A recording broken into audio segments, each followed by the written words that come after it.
Hello, everyone.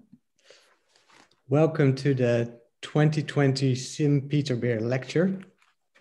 My name is Antoine Buijzen. I'm the director of the Netherlands Institute of Human Rights, also known as Sim, at Utrecht University, and I will be your host for today. And may I please ask you, if you're not yet muted, please mute yourself. And it's quite a special occasion because for the first time in history of this lecture, like so many things this year, this is a fully online event with many of you joining either through Zoom or on the YouTube live stream. We will also record this lecture and make it available later on. Now, as all of us have experienced this year, online events may have many downsides and quite a different type of interaction than we are used to. But it also has one very big advantage. It allows many more of you to join, even from places far outside Utrecht, including our speaker, who is joining us from Copenhagen in Denmark today. And while we cannot offer you a drink or a snack in person, we hope that you can make yourselves comfortable in your own home on this Friday evening and enjoy your favorite drink while listening to this year's lecture.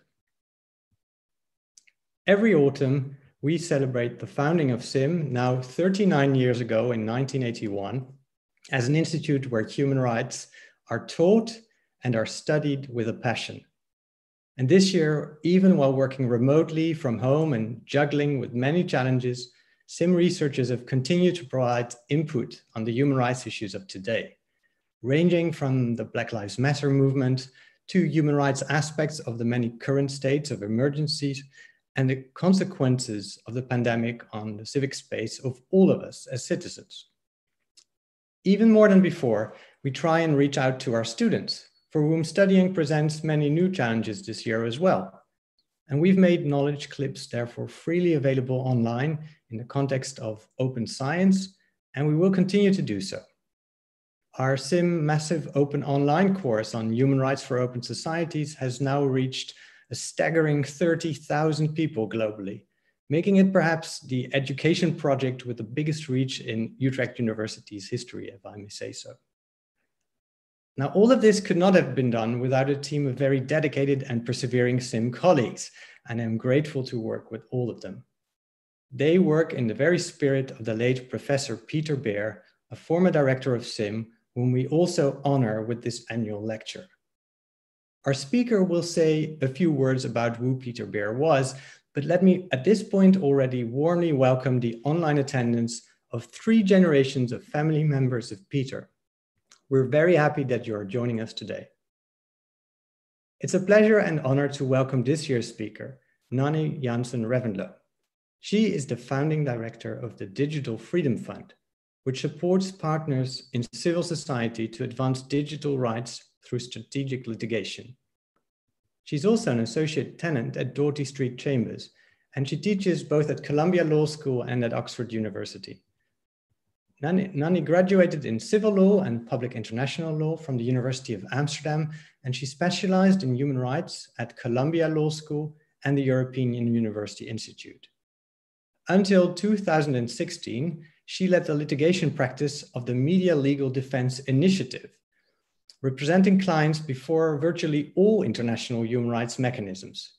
And to mention just one example to you, she obtained the first freedom of expression judgment from the African Court on Human and People's Rights, a judgment which by chance we studied last year with our students.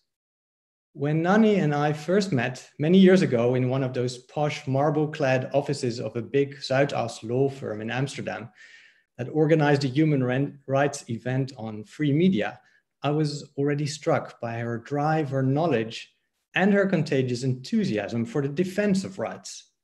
I think these traits still characterize her work very much today.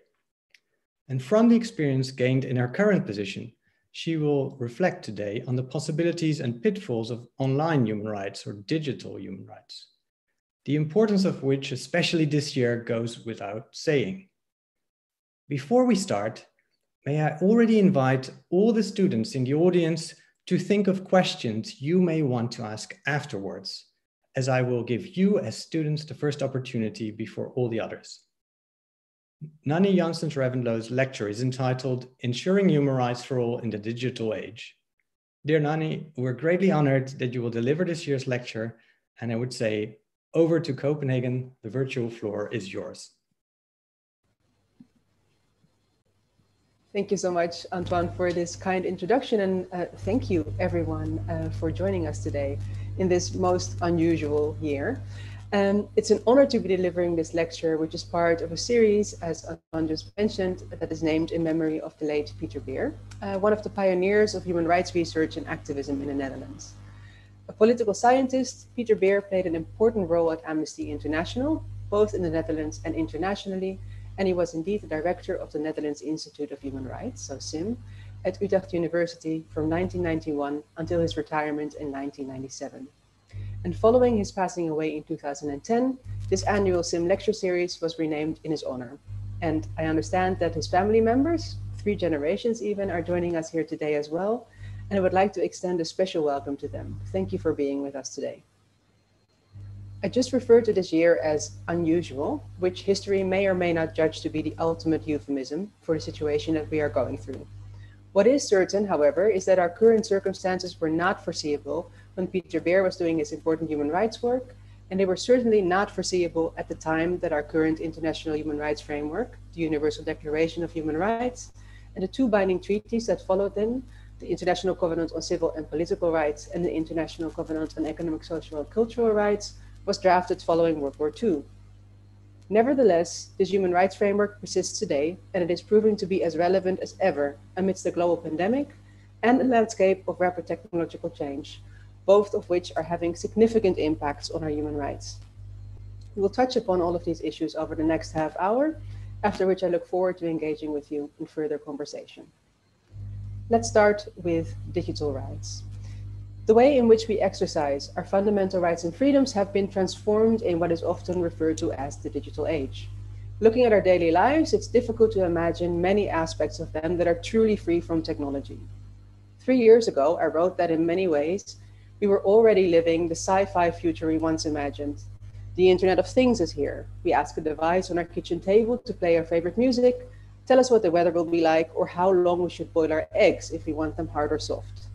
And many of the technical and engineering triumphs of the past, such as cars, have little to do with old-fashioned mechanics anymore. When testing out the Tesla 3 model 2 years ago, a tech columnist at the Washington Post described it as a giant iPhone and a car that's really a connected gadget. Our social lives too are permeated by technology. We split the bill in a cafe or a bar, or at least when we used to go out before being faced with lockdown measures, by beaming money to our friends, and we can find a romantic partner by swiping left or right on an app. Our mobile devices are often the principal way in which we communicate with our colleagues, our family, and our loved ones. Technologies are also being increasingly used to make decisions that have significant impact on our daily lives. Access to essential services, such as healthcare, public transport, and insurance, is provided with the help of technology.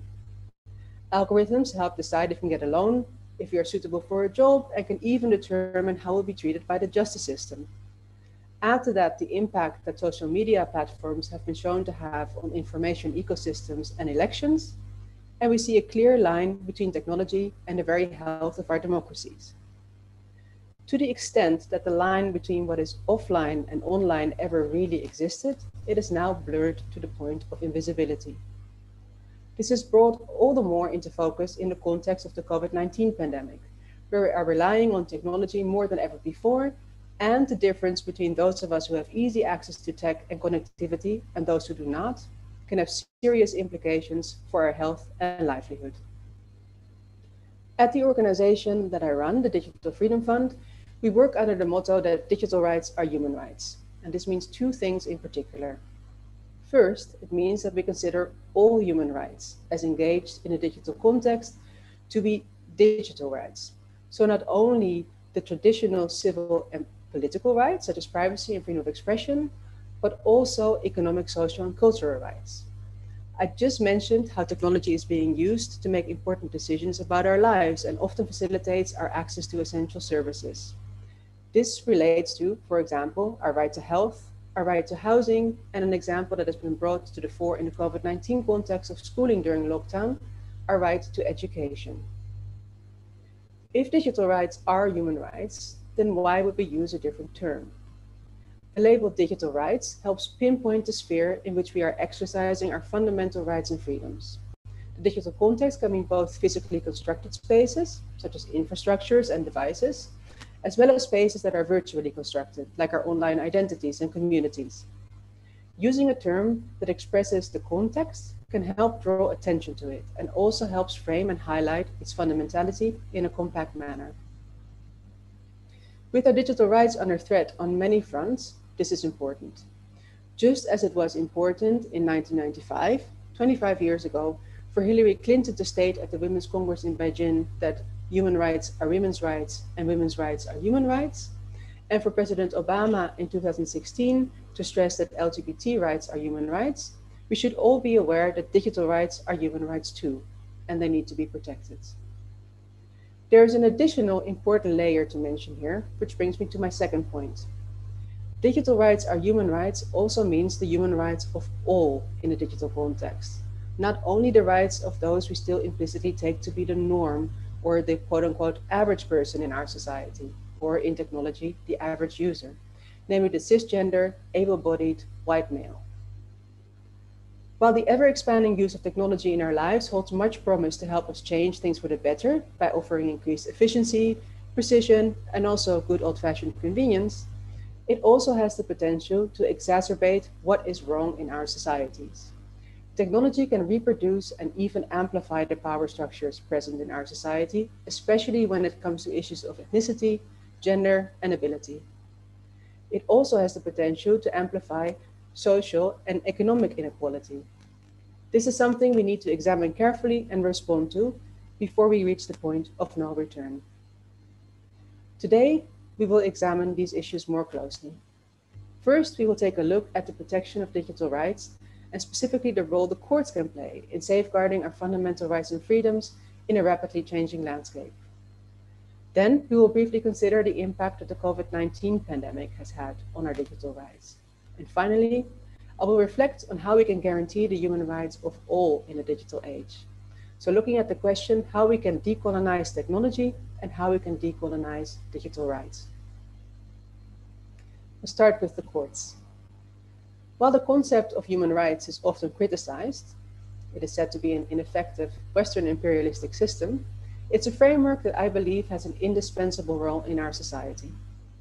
It not only shows where the boundaries lie, the red lines that cannot be crossed, but it's also a framework that is flexible enough to stay relevant in an ever-changing context. This is not to say that there isn't room for improvement to the system, as it was devised by the small group of nations involved in drafting the foundation for the UN Human Rights Framework right after the Second World War. But the system, as well as the international, regional, and national human rights instruments that build and improve on its standards, provides us with tools to counter many of the human rights threats we see today, in a world that, as I mentioned at the outset, was unimaginable for the drafters. But a framework alone is not enough. Human rights only mean something when that system of values is acted upon. Countries must enable us to exercise our rights and cannot actively infringe on them or let us do so with respect to others. When countries do not abide by these rules, there must be independent authorities where we can go to enforce them. Courts are important umpires in this context. Not only do they have the final say in judging complaints about human rights violations, they also play a crucial role in keeping the human rights framework itself relevant. Courts are sometimes able to act more quickly on recent events, including the rapid technological developments nowadays, than politicians and lawmakers are. I would like to illustrate this by discussing two decisive court cases that were initiated by students, one in India and one in Austria. In the first case, Shreya Singhal versus India, that was sparked by the Facebook status update of two teenage girls. After transportation and other services in the city of Mumbai were shut down in preparation for the funeral of a right-wing political leader, a teenage girl posted a statement on Facebook criticizing the city's decision. Someone complained about her statement using a provision in India's Information Technology Act of 2000. Under Section 66A of this law, it was a criminal offense to send quote-unquote annoying messages to another person. Following the complaint, Mumbai police arrested the girl as well as her friend who had liked her post on Facebook. The arrests drew the attention of 21-year-old Indian law student Shreya Singhal, who felt that the law violated the right to free speech as provided for by India's constitution. According to Singhal, the language of the statute against annoying, grossly offensive, and menacing speech was vague, and it had been misused to censor innocent speech. In India, litigation on an issue of public interest can be initiated by any individual before an Indian appellate court. So, Singhal filed a petition with India's Supreme Court, calling for the repeal of Section 66A of the IT Act. Many more petitioners followed after this, filing additional and similar claims, and a broad coalition consisting of lawyers, technologists, academics, and activists put its weight behind the case. 3 years later, the Supreme Court agreed with the petitioners. The court affirmed the value of free speech and expression and held that Section 66A made no distinction between mere discussion of advocacy or a particular point of view, which may be annoying or inconvenient or grossly offensive to some, and incitement. Section 66A was too vague, the court said, and could therefore work as a form of censorship by providing a chilling effect that discouraged expressions of dissent.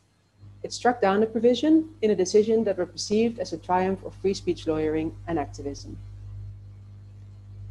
The second case I would like to highlight is that of Max Schrems, who took on Facebook after whistleblower Edward Snowden revealed that the American Secret Services had direct access to personal information held by companies like Facebook, Microsoft, and Apple. Max Schrems, then still a law student in Austria, had already been investigating the way Facebook handled the information of its users.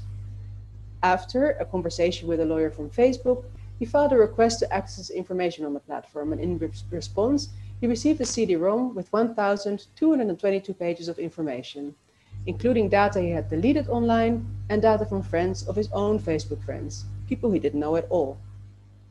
Schrems filed a complaint with the Data Protection Authority in Ireland, where Facebook has its registered or European office. He argued that by transferring personal data to the United States, Facebook was playing the role of purveyor of personal data to the NSA, the National Security Agency. Facebook was allowed to send data to the US under the so-called Safe Harbor Agreement. Based on European privacy legislation at the time, companies could only send personal data to countries outside of the EU when those countries could provide an adequate and equal level of protection to EU standards.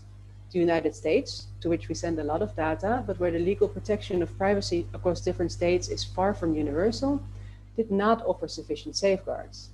But to still enable the export of data, the European Commission and the US concluded the Safe Harbor Agreement in 1998. American companies who then joined the Safe Harbor framework could then be deemed safe enough for data export.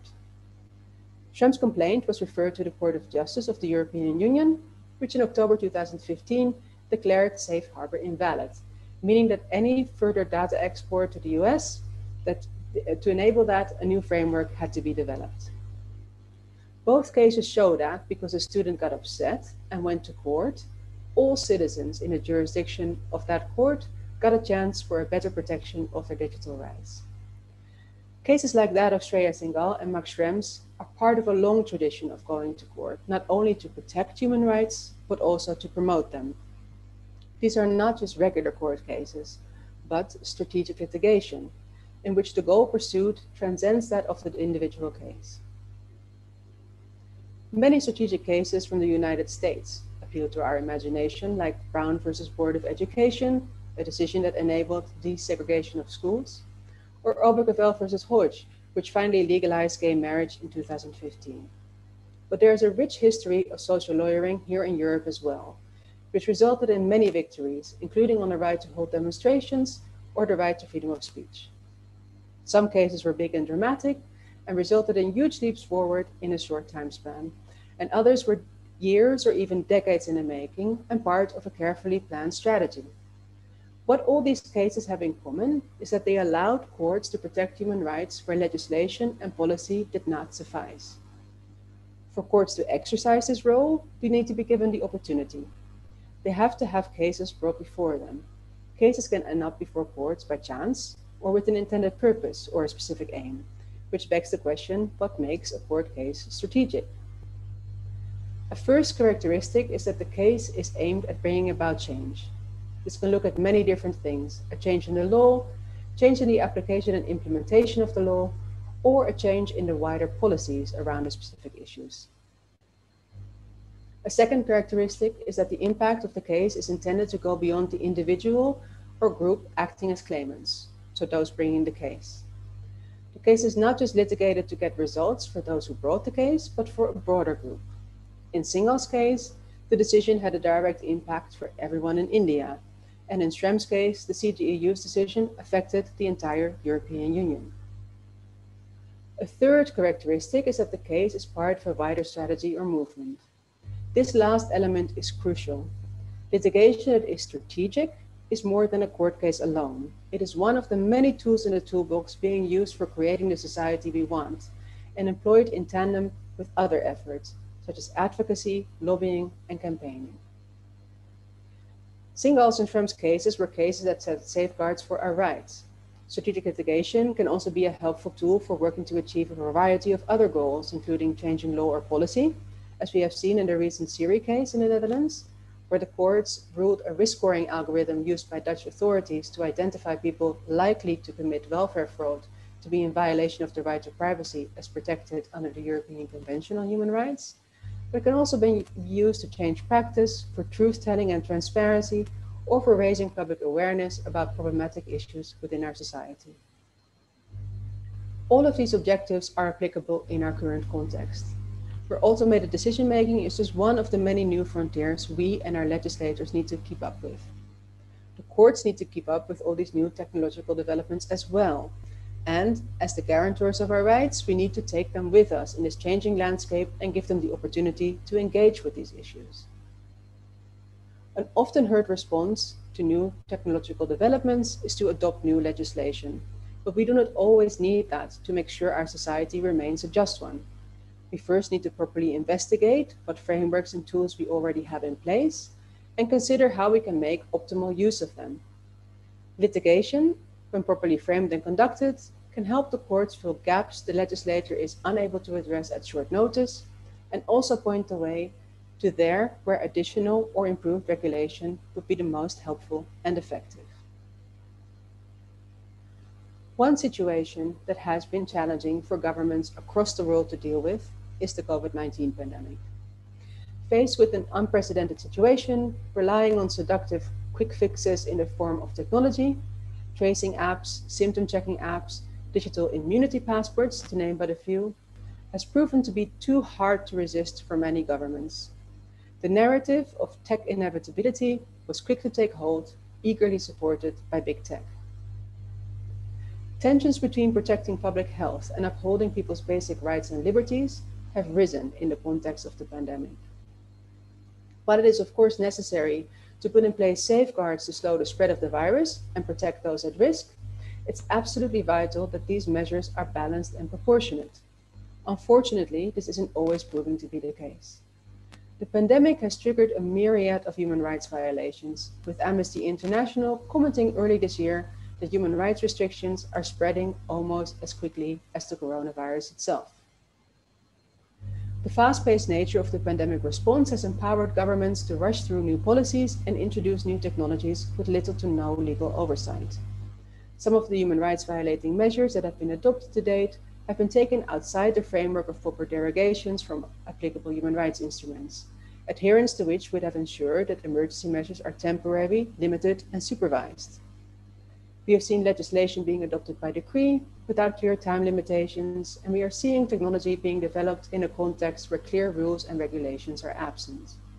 For example, biosurveillance, which involves the tracking of people's movements, communications, and health data, has taken off across the globe, resulting in a materialization of a panopticon world on a scale that we have not seen before. We are also seeing an increased deployment of artificial intelligence, which can have negative consequences for human rights at the best of times, but now is regularly being adopted with minimal oversight and regulation. These developments are of great concern for two main reasons. First, this type of legislating through the back door of measures that are not necessarily temporary avoids going through a proper democratic process of oversight and checks and balances, resulting in de facto authoritarian rule. Second, if left unchecked and unchallenged, what is happening now could set a highly dangerous precedent for the future. This is the first pandemic we are experiencing at this scale. We are currently writing the playbook for global crises to come. If it becomes clear that governments can use a global health emergency to instate human rights infringing measures without being challenged or without having to reverse these measures, making them permanent instead of temporary, we will essentially be handing over a blank check to authoritarian regimes to wait until the next pandemic to impose whatever measures they want. In tandem with advocacy and policy efforts, here too we will need strategic litigation to challenge the most egregious COVID-19 measures through the court system. Going through the legislature alone will be too slow, and with public gatherings banned or limited in many places, public demonstrations will not be possible at scale. For this reason, the Digital Freedom Fund created the COVID-19 Litigation Fund earlier this year to support litigators who want to push back at digital rights infringements right away. So far, we've supported a multi-country effort to protect our data protection and privacy rights against invasive COVID apps, a challenge to the use of thermal scanners across areas such as employment, travel, and education, allegedly to detect infection and without proper human rights safeguards, and also an effort to provide women access to reproductive healthcare information online in a time where in-person doctor's visits are increasingly difficult. Some have referred to the COVID-19 crisis as the great equalizer. Ignorant statements such as these have generally come from celebrities such as Madonna, who made this exact statement in a video on Instagram while she was sitting in a bathtub sprinkled with rose petals. The privilege of these celebrities would generally shield them from the harshest impacts of the pandemic, other than perhaps having to have stayed at home, though having a backyard that is big enough to play baseball in, like Jennifer Lopez's family apparently did, will certainly have helped. Referring to the pandemic as an equalizing factor within society completely disregards what all research is showing, namely that the pandemic is having a disproportionately negative impact on racialized groups, marginalized communities, and women. Imagine this scenario. Your government is rolling out a contact tracing app to help citizens protect themselves by notifying them of exposure risks. In order for those apps to work, researchers at Oxford tell us, more than half of the population should be using the app. What if the app requires you to have a phone that is relatively new to function properly? What if you don't have a recent phone and cannot afford a new one?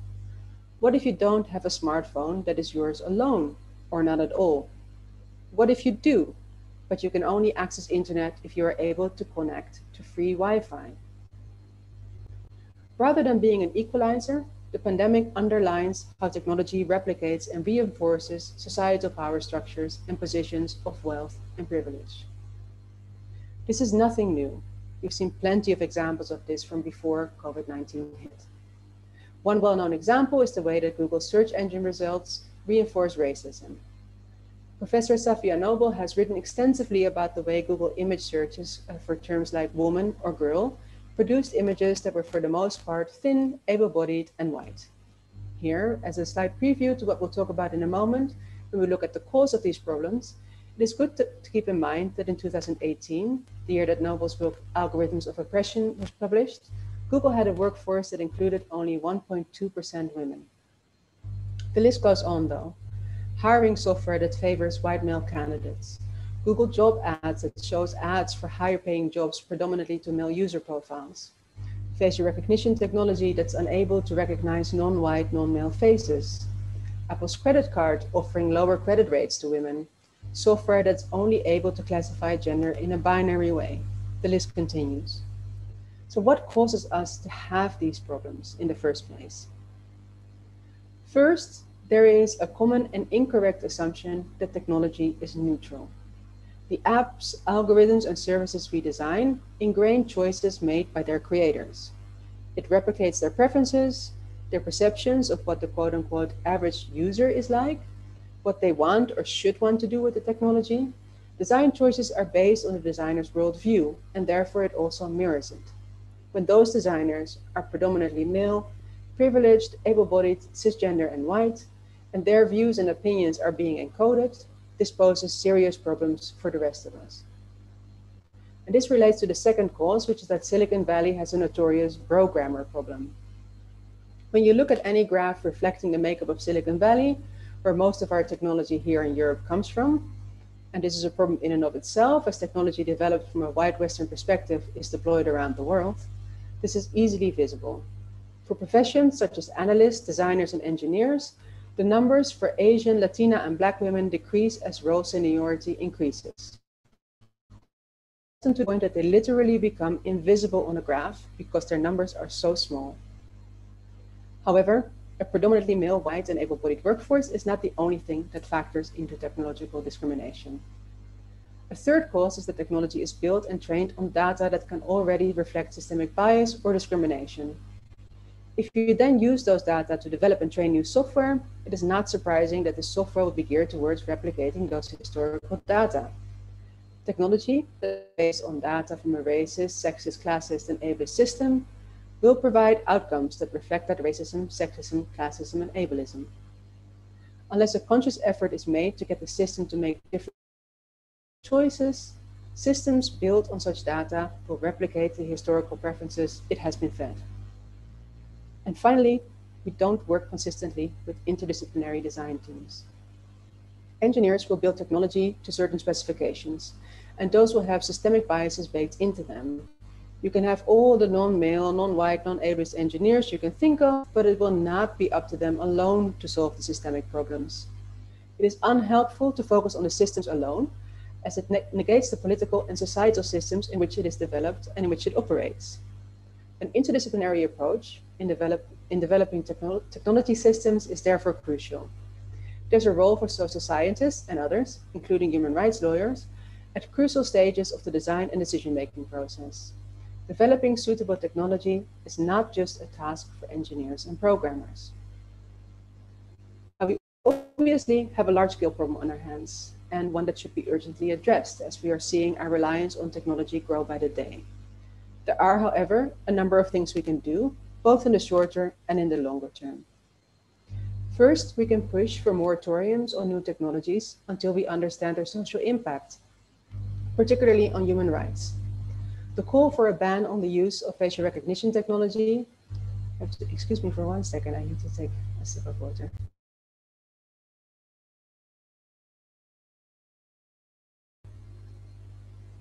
The call for a ban on the use of facial recognition technology has gained more traction following the Black Lives Matter protests, with several tech giants putting a hold on part of their products in this area. This should be a guiding principle. Unless we know and understand in full what the human rights impact of new technology is, it should not be developed or used. Second, we also need to have a debate on where to draw the so-called red lines on where AI or other technologies should not be used at all. This conversation needs to be people-centered. The individuals and communities whose rights are most likely to be violated by technology are those whose perspectives are most needed to make sure the red lines around the use of technology are drawn in the right places. And third, we need to analyze the impact of new technologies, and that needs to be done from an intersectional perspective, accounting for the different human rights harms that individuals can experience simultaneously due to different aspects of their identity. Companies and governments need to be held accountable for these violations, and they also need to work closely and consistently with affected groups and individuals to understand the full extent of the impact of new technologies to prevent violations from occurring in the first place. Fourth, we need to push for enforcement and compliance with existing legislation protecting human rights. Calls for new regulation conveniently forget that we actually have existing international and national frameworks that set clear standards on how our human rights should be respected, protected, and fulfilled. This is also a healthy antidote to the fuzzy ethics debate that companies would like us to have, instead of focusing on how their practices can be made to adhere to human rights standards. And finally, we need to not only decolonize the tech industry, we also need to decolonize the digital rights field. The individuals and institutions working to protect our human rights in the digital context right now clearly do not reflect the composition of our societies. This leaves us with a watchdog that has too many blind spots to properly serve its function for all the communities it's supposed to look out for.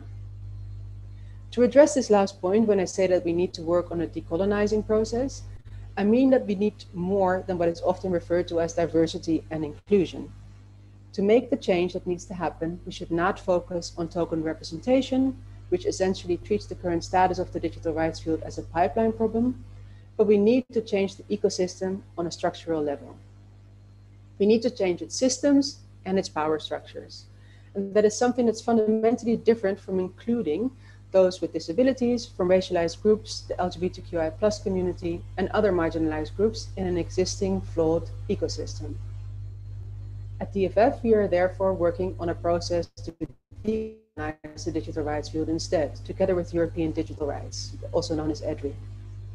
We of course do not expect to succeed in this effort all alone, our drive and energy for this work notwithstanding, especially since digital rights cover the scope of all human rights and therefore permeate all aspects of society. The field does not exist in isolation.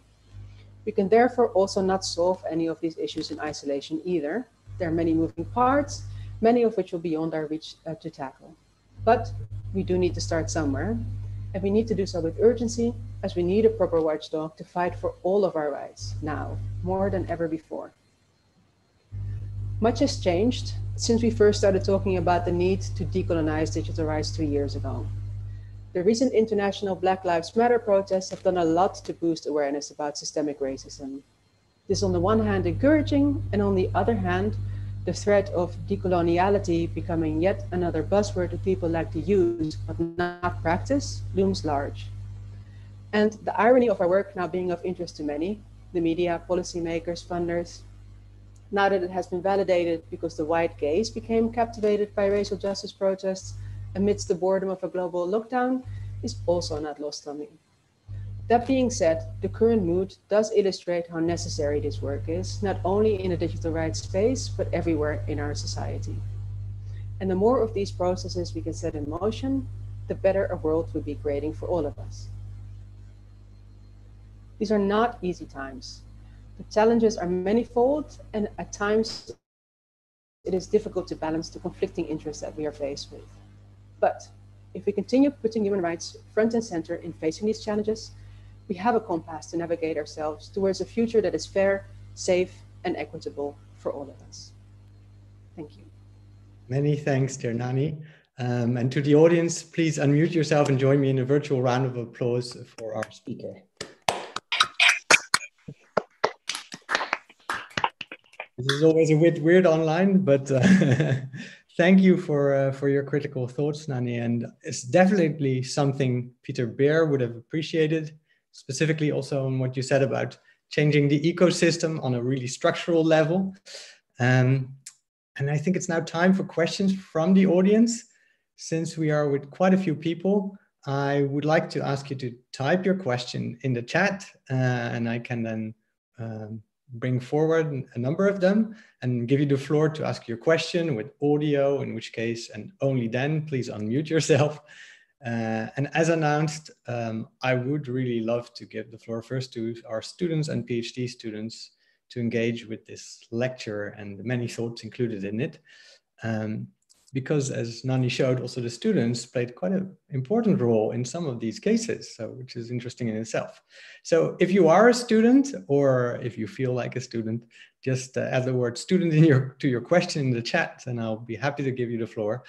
And when you are given the floor, anyone, please be so kind to state your name and affiliation, also for the speaker's benefit, and please keep your questions brief and to the point. So I hope we can get an interesting conversation. So feel free to start asking questions in the chat. And maybe, Nani, until that happens, can I ask you the first question? And that would be to connect the first part of what you were saying about strategic litigation to the last part about decolonizing. What would be good, interesting cases you could imagine that would help that process of decolonizing the digital rights community and the digital rights underlying problems, in your view? Well, I can tell you a little bit about what we're trying to do. So one of the things that was actually really interesting was that when we started thinking about this 2 years ago, it was about kind of like making sure that we didn't have the same knee-jerk reaction as you often see. Like, we have to create fellowships, we have to kind of like make sure that more people enter the field and so on. And even if you think through like the best structured fellowship, which perhaps also entail self-reflection of the hosting organization, etc., and kind of like framing it in a different way, that's actually still not going to the root cause of the issues, right? So that had a complete rethink and a complete reset, and actually went back to, okay, we have to just actually start by listening and learning and actually talking to the organizations that we're not seeing in the room when we're having these conversations about digital rights in Europe at the moment, and ask them, like, what are you working on? What are your priorities? What are your experiences working on digital rights? Experiences working with digital rights organizations, and also, what do you think that a decolonized digital rights field would look like and what it could achieve? So we started basically talking to lots and lots of racial and social justice organizations since the beginning of this year, asking them these questions. We also started kind of like reading up and doing our research and trying to see what we could learn from other similar processes in other contexts. And at the moment, we're kind of having mirror conversations. So we're talking to the digital rights organizations and asking them, what are you doing on racial and social justice issues? How are you working with others? So all of this kind of with an aim to kind of like get a better sense of like where people are in their thinking about this. We're planning a meeting at the end of the year, a virtual meeting, as everyone is having at the moment. To kind of like figure out what the next step in this process should look like. And we consider that to be a design phase. We want to make sure that we actually have a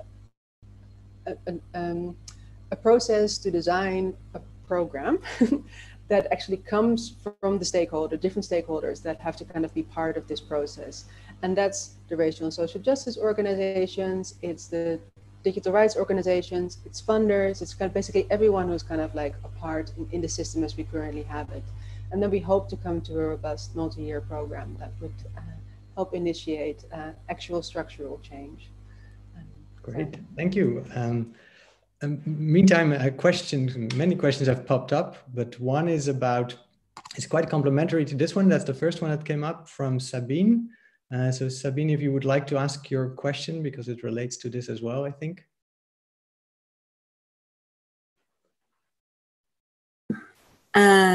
Thank you so much. Thank you, Nani, for this great lecture. I was just wondering if there's little things people could do on an everyday basis, or little things we could not do to make it even worse, just to improve a little bit. Thank you so much. So I got a similar question recently, where someone was asking, like, how can we be a good ally? And I then pointed to like how the label ally can be problematic in and of itself, in a sense that it basically means that you're cheering on from the sidelines rather than actually taking an active role. And I think that is exactly where change starts to happen, is when you consider yourself to be an activist and you try to figure out what you can do within your sphere of influence. A lot of this has to do with self-education and making sure that you pick up the work there where you are able to. But it's also, if you're in a position of power, in whichever kind of context, and it doesn't have to mean like big political power or big institutional power, but in whichever kind of setting you have a position of power, to think about whether or not it makes sense that that power is with you, if it perhaps should be something that should be considered giving up, sharing, or making use of in a different way. And I think if that structural reflection is kind of like incorporated in everything that you do, you will probably also start noticing more and more areas in which you are actually able to help contribute to change and encourage others to make change. Thanks. And then there's a question from Fabienne Uvert, so please go ahead.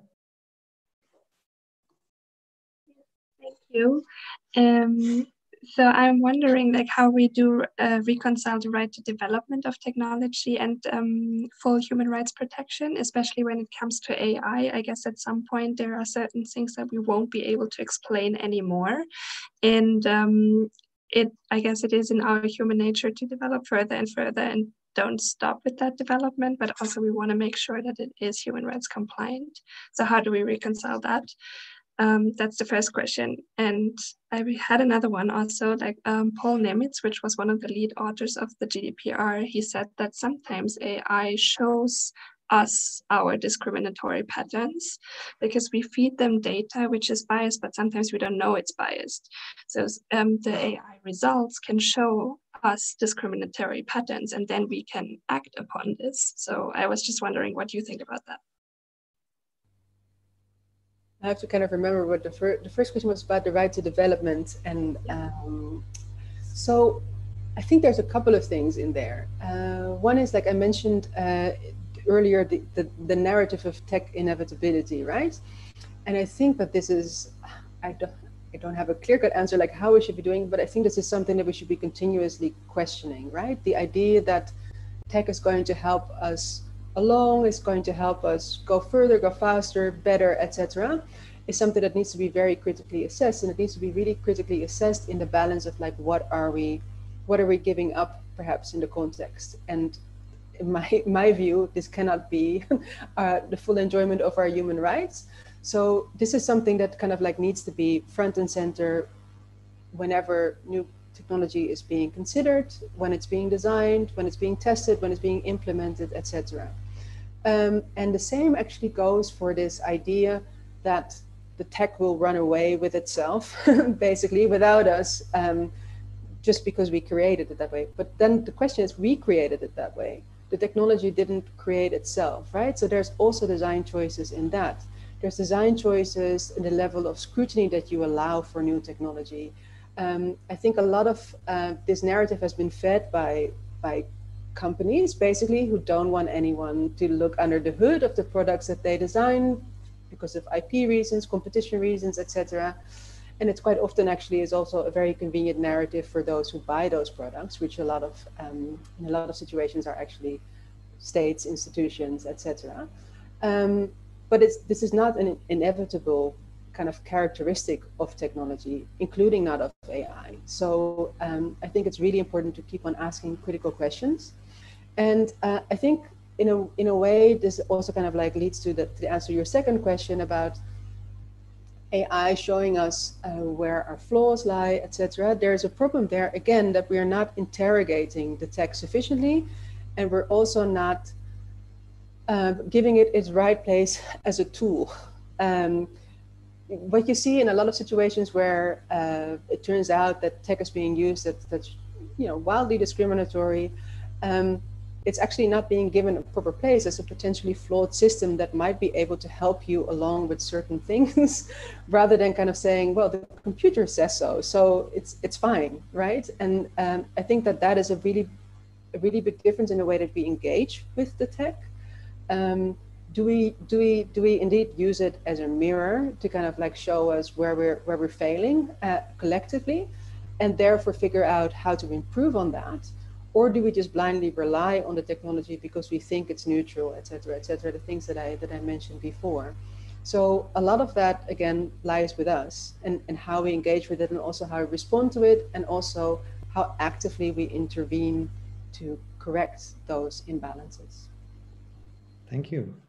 I will follow up with two questions. One of them relates to AI and both of them relate to freedom of expression. So we have a question from Theresa Sipe on AI and journalism. So Theresa, the floor is yours if you want to ask your question.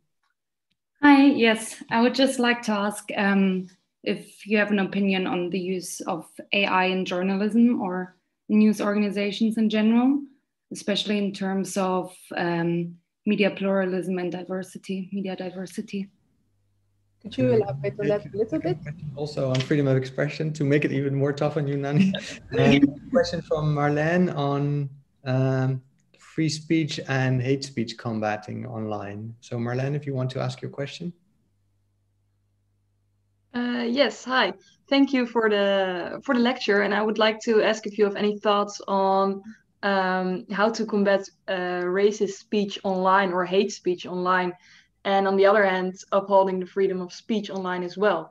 Made me think of it because of the India case, and I found it very interesting. It's $1 million question, right? Yeah. At the moment, how to do that. So let me put it this way: we're not going to solve it in the way that we're currently addressing it, which is by not giving it nearly enough resources as will be needed for that. I think that in a way, like content moderation is still being treated a little bit as an afterthought for the platforms that we use to exercise our free speech rights, mostly online at the moment. It's a problem that kind of results from the business model that kind of underpins these enterprises. I think a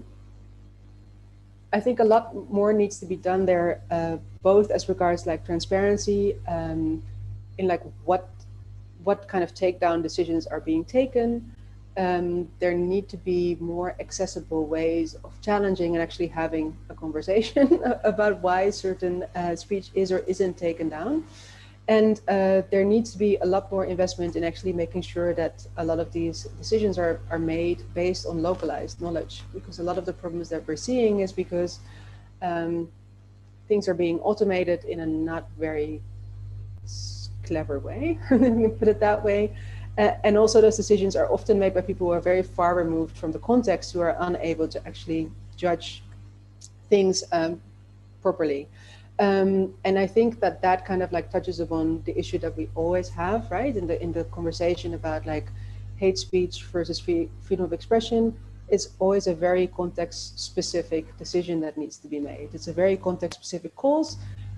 There are many great efforts out there that kind of enumerate the different criteria you need to look at, but you still need to look at all those criteria, and you need to look at all those different criteria in the specific context. So yeah, I think that those are things that kind of like might help us get a little bit closer to a better way of dealing with that.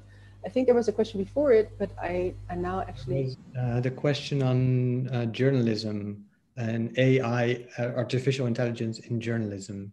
So, and I wasn't quite sure what the question was asking. Need to weigh in on. Hi, sorry, I was asking. My name is Teresa, sorry.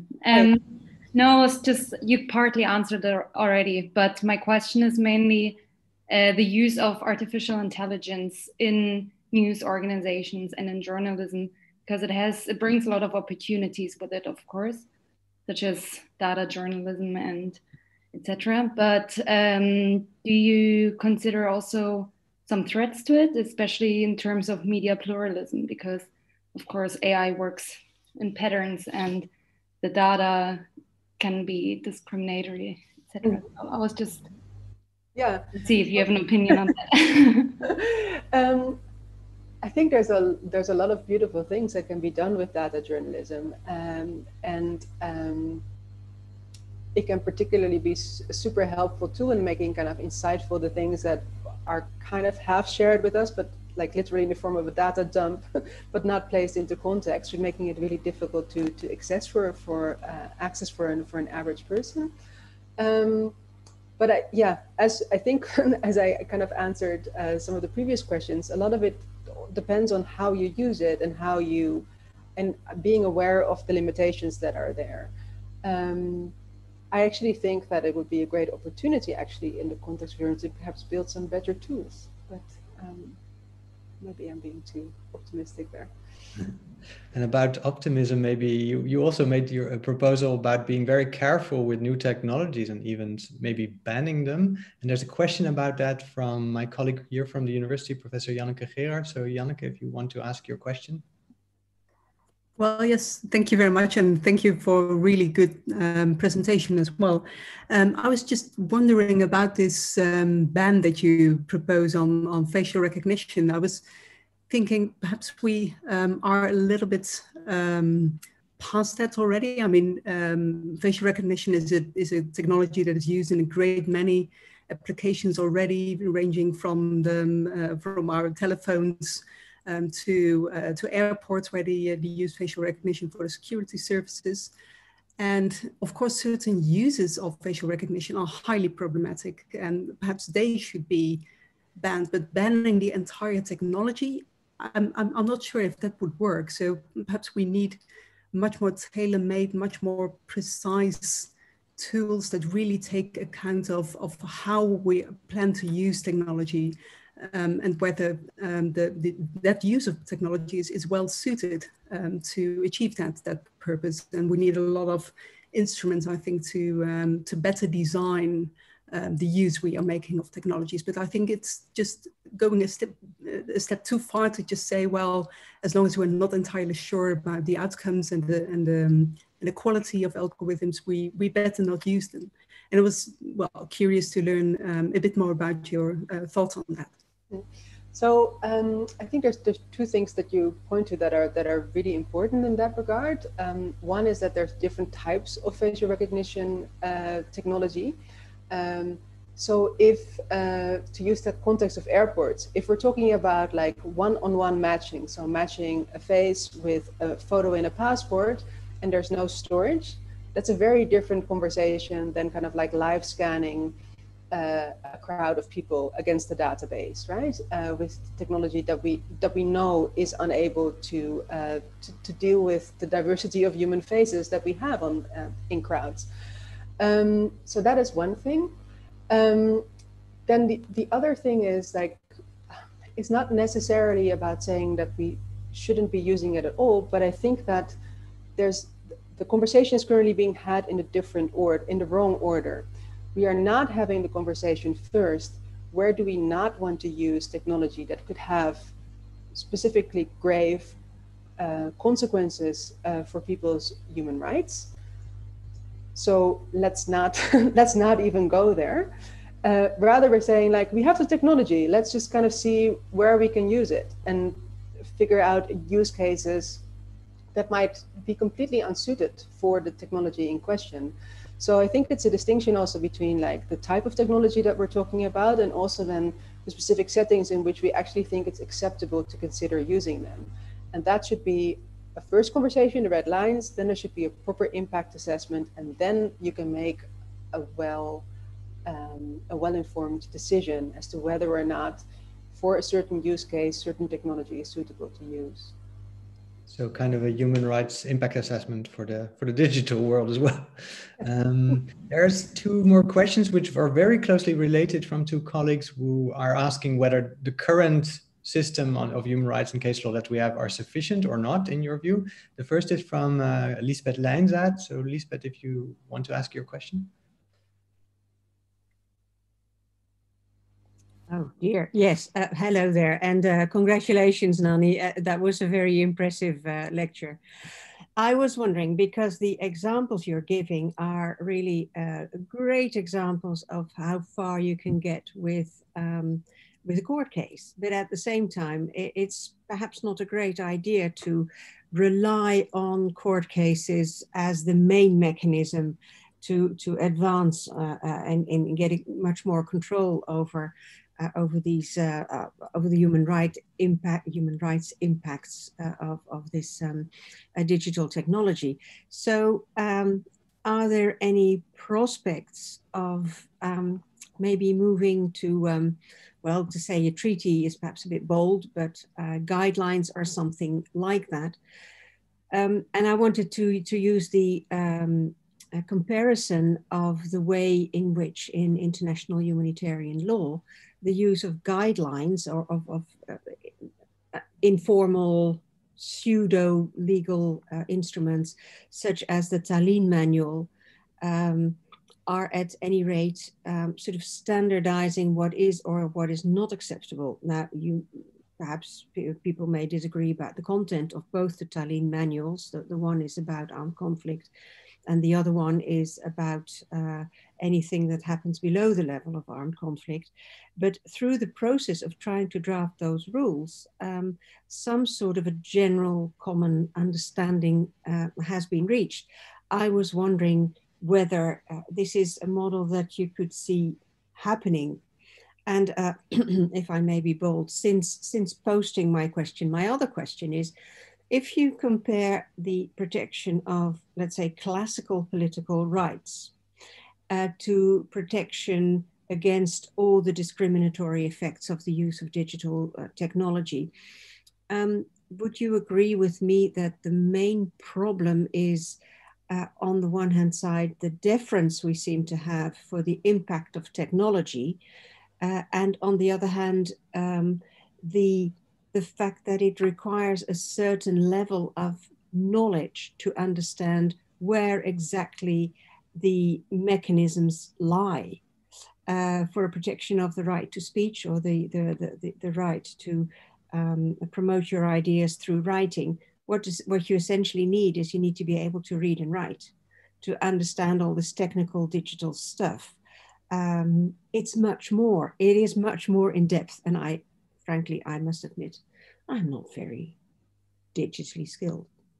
So sorry for bursting in with two questions. Thank you, Lisbeth. Nani, hold your horses for 1 second, because Nadia Bernard's question is also very closely related to Lisbeth Lijnzaad's first question.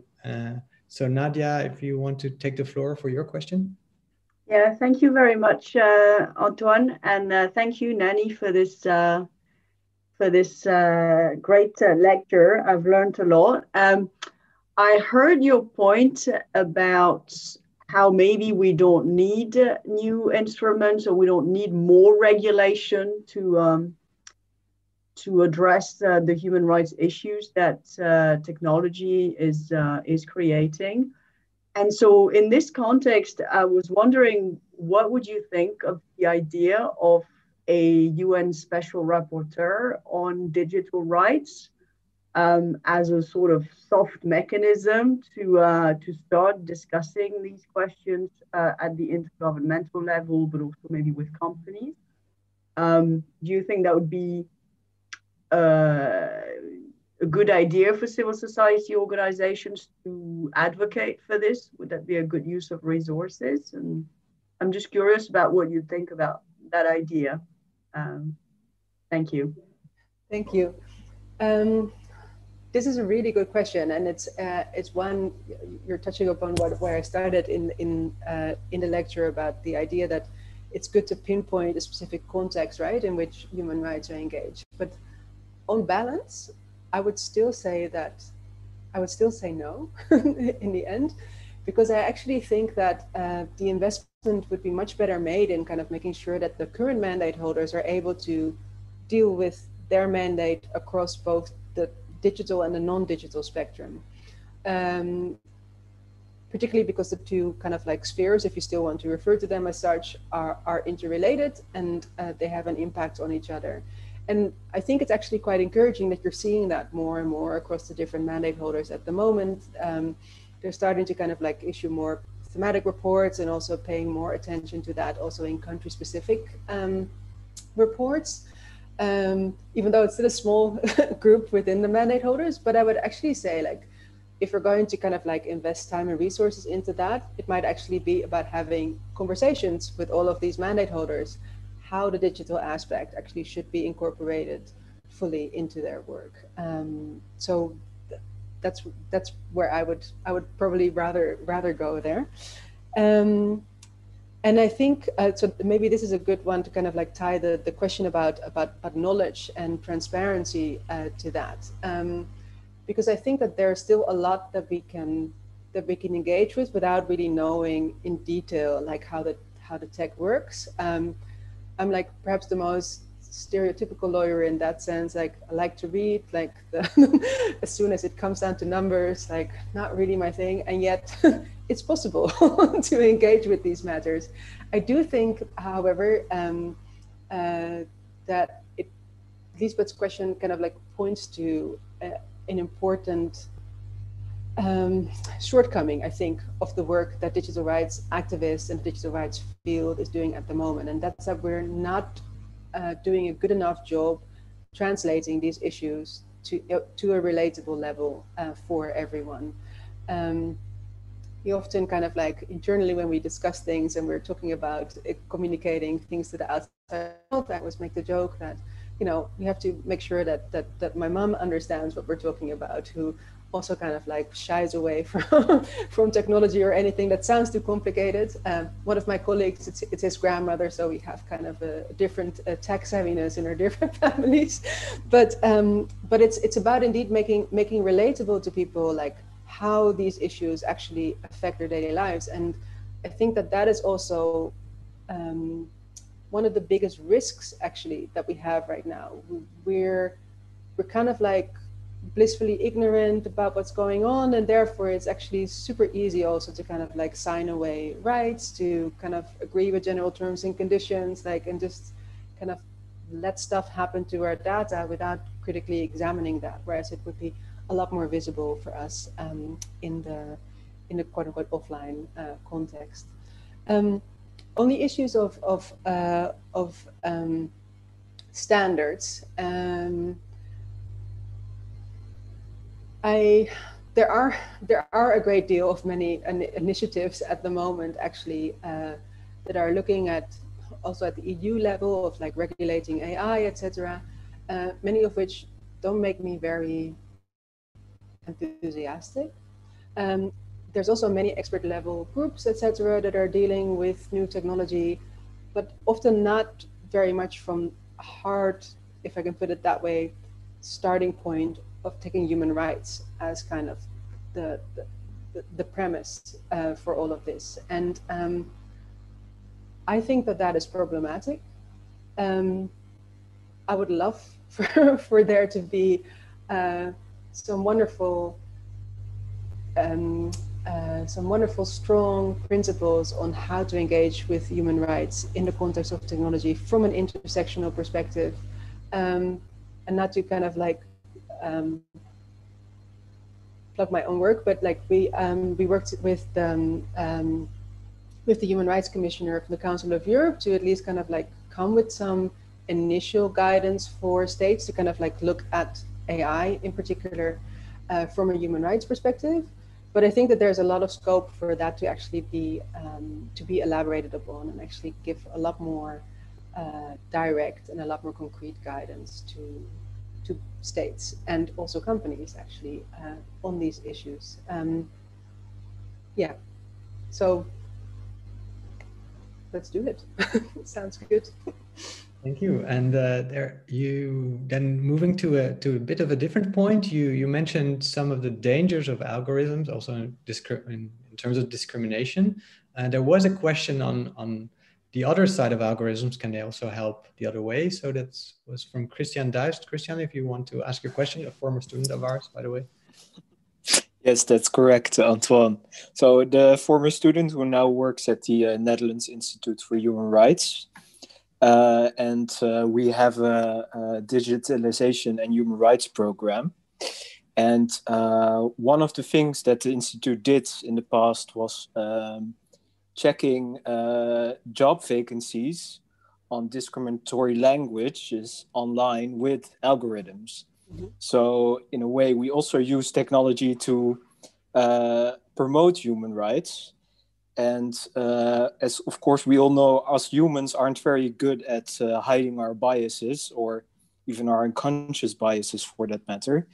And for instance, in the case of hiring algorithms, I wonder what your opinion is on the idea that in the future we might be better off served by algorithms who make objective hiring decisions instead of humans, because they don't tend to have the same biases about race, about gender that humans have. So I wonder what your opinion is in general on perhaps using technology and algorithms about furthering human rights. So kind of using the hiring example, in theory, that would be possible. However, we're seeing quite the opposite at the moment. And again, this is a conflation of like historical data that are replicating, hiring managers' biases from the past, which favors certain types of candidates.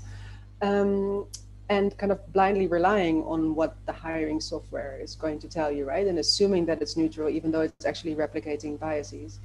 You could make an effort indeed to kind of like really actively filter out certain criteria or correct for biases that might be present in previous data sets. This is not what we're seeing right now, though. But I actually made the case for that at a meeting last year, where I said, like, well, why isn't there more? Why isn't more investment made in actually kind of like developing technology that actually actively counters the biases that we have, and kind of like see what that gives us? So I think theoretically it's possible, but again, like, I'm not an engineer, so I'm sure that there's all sorts of practical things that need to be taken into consideration. But to me, like, based on normal common sense, I think it should be possible. Thank you. And then we have a question from one of our current students of human rights here in Utrecht, Ruth, on the child rights online. So Ruth, please go ahead. Well, I actually, good evening. Nani, thank you for your lecture. I actually wrote my question on the chat, but I'm just wondering, because I find it difficult to like you. I really don't know when you spoke about digital rights. It's almost like I feel it's almost like it's purely Western view in a way.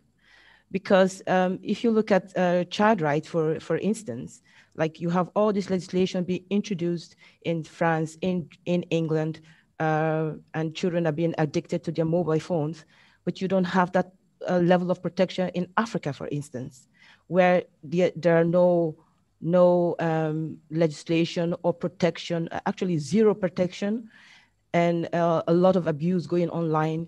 So I don't know what you propose. How do you propose to strike a balance from? Are you propose to strike a balance from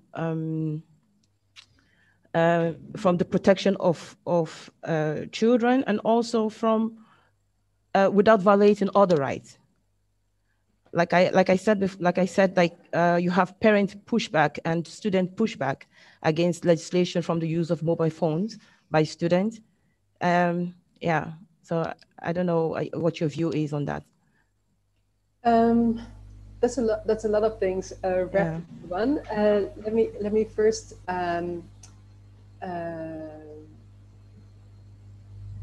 first kind of like try to address the issue of like regulation and enforcement, right? Yeah.